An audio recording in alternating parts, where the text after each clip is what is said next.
जमीन खरीद सकता है। अरे जिस दिन तुम लोगों ने अपने नॉमिनेशन फाइल किए थे, ड्राफ्ट जिस दिन तुमने वहां पे एफिडेविट दिया था, उस दिन तो तुम कंगाल थे, तुम्हारे पास चढ़ने को गाड़ी नहीं थी, बैंक बैलेंस नहीं था तुम्हारा। अब तुम जमीनें खरीद दो, कहां से आ गया वो पैसा? सारा का सारा सारा पैसा इसी तरह से कमाया होगा। अब इनको तकलीफ होती है जब इनसे ये पूछा जाता है कि वो जमीनें तुम्हारे नाम कैसे हो रही है। तो मैं उम्मीद नहीं करता, मैं आप लोगों से उम्मीद करता हूं कि आप जो है सच्चाई लोगों के सामने उजागर करो और ऐसे लोगों की पोल खोलने का काम करो जो सत्ता में बैठ करके कहीं लोगों को लूट रहे हैं, और हम जैसे लोग जो इनकी पोल खोलते हैं उनको डराने और धमकाने का प्रयास कर रहे हैं। प्रिविलेज लेकर के आए मेरे खिलाफ आज।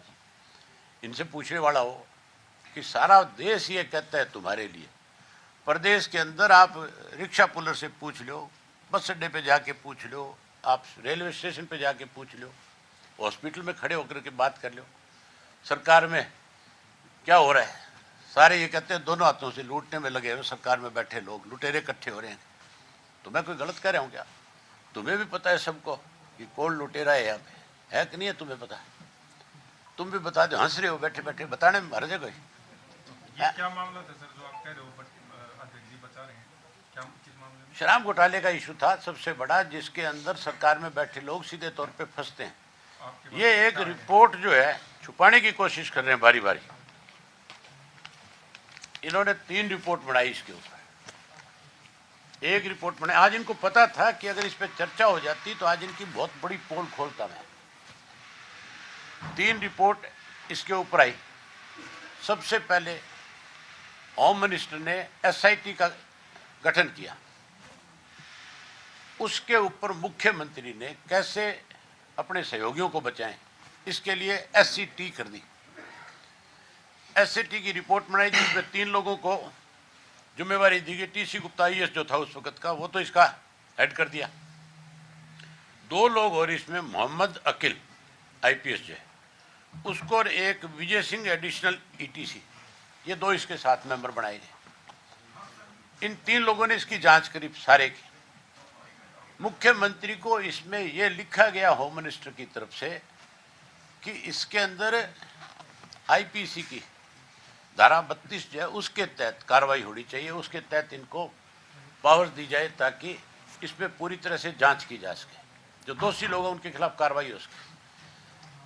उसको भी इन्होंने एजी के पास भेज दिया और एजी से लिखवा लिया कि इसकी जरूरत नहीं है। एजी तो सरकार का पार्ट वो लिख करके दे देगा, क्या दिक्कत है उसको।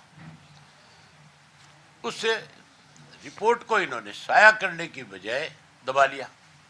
फिर विजिलेंस की जिम्मेवारी लगा दी, और विजिलेंस की रिपोर्ट में भी जब ये फंस रहे थे सारे, तो उसको ये कह करके कि भाई इसमें तो चीफ सेक्रेटरी जो है उसकी एक मेंबर की कमेटी बनाई है, वो इस सारे मामले की जांच करेगा, देखेगा इन रिपोर्ट्स को, फिर हम इसको साया करें।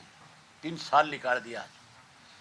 आज मुख्यमंत्री भी होता, सारे बैठे होते, आज जब इस पर चर्चा होती, अगर इसके ऊपर मुझे बोलने दिया जाता तो जहां मैं इनकी एक एक दिन की चोरी के बारे में बताता कि कब कब किस किस दिन कितनी कितनी शराब की पेटियां किस किस फैक्ट्री से निकली, किन गाड़ियों में निकली, वो सारी चीज़ बताता।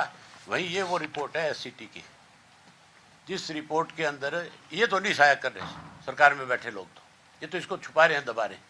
लेकिन ये रिपोर्ट मेरे पास थी, मैं आज विधानसभा में ये रिपोर्ट प्रस्तुत करता कि तुम इसको साया कर दो, ये टेबल पे रख दो, लोग पढ़ लेंगे, देख लेंगे कि इसमें क्या है।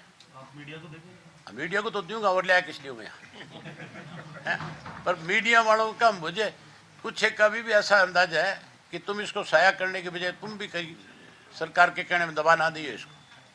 इसकी कुछ फाइंडिंग बता दो सर, अगर आपने पढ़ी। नहीं, फाइंडिंग क्यों बता दूं, मैं रिपोर्ट दे दूंगा, रिपोर्ट पढ़ के तुम छाप देना, इसकी कॉपी दे दूंगा, तुम्हारे पास सबके पास कॉपियां भिजा दूंगा, सब एमएलए के पास भी भिजवाऊंगा। इन्होंने तो नहीं दी, लेकिन मैं इन सबको कल इनके कमरों में भिजवा दूंगा, कह दूंगा पढ़ लो और इन्हें पूछ लो तुम जाकर। बाकी रिपोर्ट भी लाई थी सर, ऐसे काफी एसआईटी बनाई गई थी, सारी ला दूंगा, बेफिक्र है। इनके खुद के ऐसे ऐसे बैठे जो मुझे शाम को ला करके पता नहीं क्या क्या दे देते हैं। ये कब आई थी? सारी बात मैं तुझे बता दूं, तू पूछेगा ले आके किसने दी थी। कुछ चीजें ऐसी है जो सिर्फ दिखाई जाती है, बताई नहीं जाती कहां से कैसे है। चौटाला साहब, ये वाद विवाद विधानसभा में आपके साथ क्यों होता है और विधायकों के साथ क्यों नहीं? कांग्रेस वाले तो मिले हुए बीजेपी वालों के साथ, वो तो कोई इशू उठाते हैं तो बता दो आप, वो तो शेरो शायरी करते हैं आपस में बैठकर। आप जैसा साथी मुझे कोई दस्तावेज ला करके देगा और मेरे से ये उम्मीद करेगा कि अभय सिंह इस इशू को विधानसभा में ले जा करके कह सकता है। विधायकों का ये मानना है कि वो अपनी दबंगई दिखाने की कोशिश करते हैं चौटाला की, इसलिए वो वाद विवाद करते हैं। मुझे लगता है आप जिन विधायकों से मिले हुए हो, जो सच्ची बात कहता हूं उससे आप मान के चलो सत्ता में बैठे लोगों को तकलीफ होगी। अगर आप कोई गलती करो और मैं आपकी चर्चा नहीं करूं तो या तो मेरे में कमजोरी है कि मैं आपसे कहीं ना कहीं दब रहा हूं। अगर मैं सरकार की कोई कमजोरी कोई मुझे उपलब्ध कराएगा, लाके दस्तावेज देगा और उसकी बात नहीं करूंगा तो फिर मान के चलो सत्ता में बैठे लोगों के दबाव में हूं मैं कहीं ना कहीं। आपके खिलाफ आज जो प्रवेश लाया गया है उसमें जो राज्यपाल के भाषण पे चर्चा शुरू हो गई, उसके बाद बीच में एकदम से उसको नोटिस पकड़ा गया, तो आप क्या मानते हैं कि प्रक्रिया जो है विधानसभा के नियमों ये जो सारी चीजें आज की गई है ये उस सारे मामले को दबाने का एक प्रयास है। अखबार की खबर में सारी चीजें छपे ना, केवल ये बात लोगों में आ जाए कि अभय सिंह चौटाला के खिलाफ तो प्रिविलेज मोशन आ गया। आप देखा नहीं स्पीकर की हालत क्या थी, नेम मुझे करा था, नाम अभय सिंह यादव कर लेता है। तो इनको पहले विचारों को दफ्तर में बैठा के कहा जाता है कि तुमने ये करना है, ये अपनी मर्जी से थोड़ा ही करना है। इस विधानसभा में गुप्त मतदान करा लो इस बात को लेकर के कि भी अभय सिंह के खिलाफ प्रिविलेज लेना चाहिए या इन चोर चक्कों के खिलाफ कार्रवाई करनी चाहिए। 90% MLA मेरे पक्ष में वोट डाल देंगे, अंदर खा दें। जिस तरीके से जोगीराम सिहाग इस नोटिस को लाए, साल में विरोध कर रहे थे सर, वही जमीन को लेकर। जोगीराम जोगीराम सिहाग भी तो जमीन खरीदनियों में है, ये कौन सा कोई भला है। मैंने आज इसको कहा था, मैं बोला मैं तेरा नाम भी लूंगा, तेने भी खरीद रखी है वहां। कल तक तो ये विरोध करा था, आज ये मेरे खिलाफ प्रिविलेज ले है। एक आपने बात कही कि जमीन जो है वो खरीद ली गई है, पहले नहीं थी संपत्ति उतनी, वो कितनी जमीन कहाँ खरीदी है? मेरे पास रजिस्ट्रियाँ आ जाएंगी सारी, मैं रजिस्ट्री आने के बाद आपको रजिस्ट्रियों को कॉपी दे दूंगा किस किस के नाम से, किस किस की कंपनियों के नाम से। फिर तुम बता देना लोगों को, मैं तो बताऊंगा ही। अब पद यात्रा करूंगा जब इनकी सबकी पोल खोलूंगा अच्छी तरह।